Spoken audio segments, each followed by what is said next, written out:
இந்திய சமுதாயத்தை இழிவுபடுத்தும் கே அல்லது கள்ளிங் என்ற வார்த்தையை தடை செய்யும்படி கிராக்கான் மத்திய அரசாங்கத்தை கேட்டுக்கொண்டது.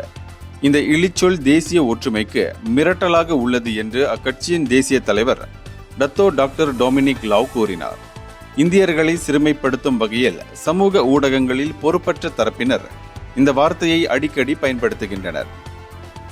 நாட்டில் பல இனங்கள் சுபிட்சத்திற்கும் அமைதிக்கும் பங்கம் விளைவிக்கும் இது போன்ற வார்த்தையை நாம் சகித்துக் கொள்ளக்கூடாது என்று அவர் வலியுறுத்தினார்.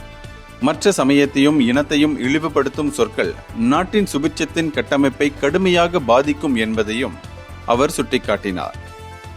எந்தவோர் இனத்தையும் சமயத்தையும் அல்லது ஓர் இனத்தின் பின்னணியையும் இழிவுபடுத்தும் சொல்லை மிக கடுமையாக கருதி அதனை முற்றாக தடை செய்வதற்கு அரசாங்கம் நடவடிக்கை எடுக்க வேண்டும் என்று டொமினிக் லாவ் கேட்டுக்கொண்டார்.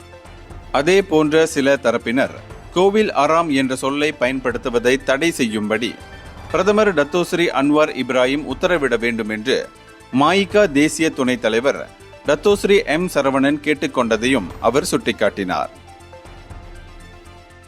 இந்தியர்களின் இதய குரல் மக்களோசை.